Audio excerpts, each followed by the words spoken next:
Hi, I hope you're well today. Today I want to talk about New Year's Eve and I want to share with you what my first New Year's Eve sober was like because it was a very, very different experience for me. And I'm hoping that by sharing it with you, it gives you some confidence and it gives you some inspiration to manage your first New Year's Eve sober. So what happened to me was that we had planned going out on New Year's Eve. I'd stopped drinking in about the October-November time. I'd gone through Christmas sober and I'd decided that I wanted to kind of push myself out there on New Year's Eve. I didn't want to hide away inside. I wanted to go out and do something. And I felt confident that I could go out and do something. I knew it would be challenging, but I knew that I was up to it.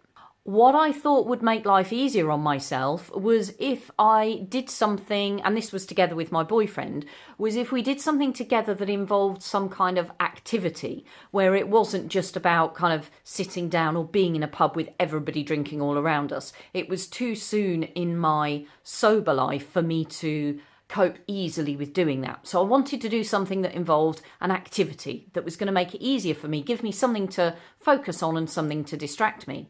So we ended up going to it was kind of like a barn, it was like a pub restaurant, but it had a big kind of barn and a big marquee at the back. And it was a ceilidh. For those of you who don't know what a ceilidh is, it's a traditional Scottish, it's a dance. It's almost like a barn dance type thing. I'm apologising in advance if any of you watching this are Scottish and I'm not giving it an adequate description. My understanding of a ceilidh is it's a big kind of family get-together, family and friends all come together, and it's very much a kind of barn dancey type thing where there's a band on stage, they're playing fantastic Scottish folk music, and there's somebody calling out the steps of the dance. So you're kind of careering around the dance floor in partners, and you're doing lots of different dances, and somebody's calling out the instructions for you. So we decided to go along to this ceilidh because I thought at least that way I'm involved in something, I'm dancing, I'm learning something new, and we're having fun. And I remember going with some trepidation because, of course, I was used to drinking copious amounts of alcohol on New Year's Eve.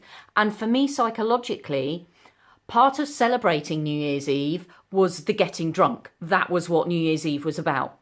And New Year's Day was about being hungover and having hair of the dog later on. So I had to kind of break with that psychological pattern. I needed to do something differently. I needed to mentally rehearse going to this New Year's Eve sober. I needed to plan in advance what I was going to be drinking. And so I did all of that. And actually that was relatively easy. So we'd gone along to this ceilidh, we'd sat down, we'd had some food, we were chatting amongst ourselves. I was, at that point in my sober journey, I was conscious of alcohol. So I was sat at the table with my partner and we'd been put on a table with a couple of other people. I think there were 6 of us on the table. And I didn't enjoy that aspect of it. I was nervous, I was shy. I don't particularly feel comfortable when I'm meeting new people that I don't know and I'm kind of forced into that social situation. But even though I didn't enjoy it and I didn't like that aspect of it, I found myself actually chatting really confidently and happily with these people. So on the surface, I was managing okay. Inwardly, I felt a little bit uncomfortable. But the interesting thing was, although it felt a little bit dull, a little bit boring, a little bit awkward, that kind of first half of the evening when we were eating and we were chatting with these people we didn't really know, it all felt a little bit, hard work. The second part of the evening really livened up. So we got up, we did our ceilidh, we danced around, we lost our breath, we giggled a lot, we made a lot of mistakes, we tripped up.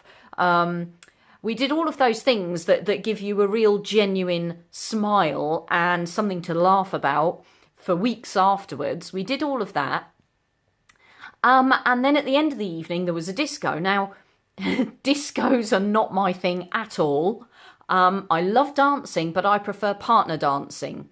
I'm not very good at, unless I'm drunk, I'm not very good at just being on a dance floor and dancing on my own in an uninhibited way without being super self-conscious. The disco thing isn't my thing. But we'd relaxed by that point so much. The bands that had been on were really good. We'd had good fun with the ceilidh. I'd relaxed into the evening. I'd relaxed into the flow of things. I'd stopped paying attention to the alcohol around me and to what people were drinking and to the fact I wasn't drinking. That had stopped being a consideration by the end of the evening. And my abiding memory of that first New Year sober is of my partner and I on the dance floor dancing horror of horrors to the Beatles.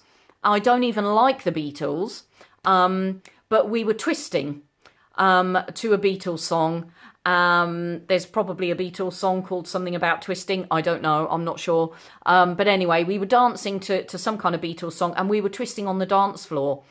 And I was just really relaxed and enjoying myself. I was on the dance floor, I was twisting, I was uninhibited, I wasn't self-conscious. My partner was enjoying himself. I think he'd had a couple of beers, but he doesn't drink a lot anyway. We were both just relaxed and natural and enjoying ourselves on the dance floor. And that is something I thought I could never do without alcohol. I honestly thought I couldn't enjoy a New Year's Eve in that way without alcohol. And there I was, having got through that first awkward part of the evening, relaxing into the second part of the evening, finding myself on the dance floor and doing exactly what I would have been doing when I was drinking, but doing it better because I wasn't drunk and not losing my balance and falling over and in control of myself, but still relaxed and enjoying myself. And of course, the beauty of New Year's Eve sober is that you wake up on New Year's Day, and I woke up on that New Year's Day with a fresh head, clear-headed, and smiling with my memories of the night before, because those memories of the night before were lovely. They were enjoyable. My partner and I were able to have a little bit of a bitch and a gossip about the people we'd met on the table and how awkward it had been, and, you know, got a bit judgmental and a bit superior in the process. But we kind of enjoyed chatting about that part of the evening, and we enjoyed reminiscing, and we enjoyed having a laugh over the dancing and what had happened. So New Year's Eve sober is possible. And bear in mind that I was only 3 or 4 months sober by the time I hit that New Year's Eve. We all have different kind of time scales and different time frames. So I don't want to suggest that you'll be up for doing the same kind of things that I was up for doing 3 or 4 months into your sobriety, because we all kind of manage things differently. I was confident enough to approach that New Year's Eve sober and to do it in the way that I did it.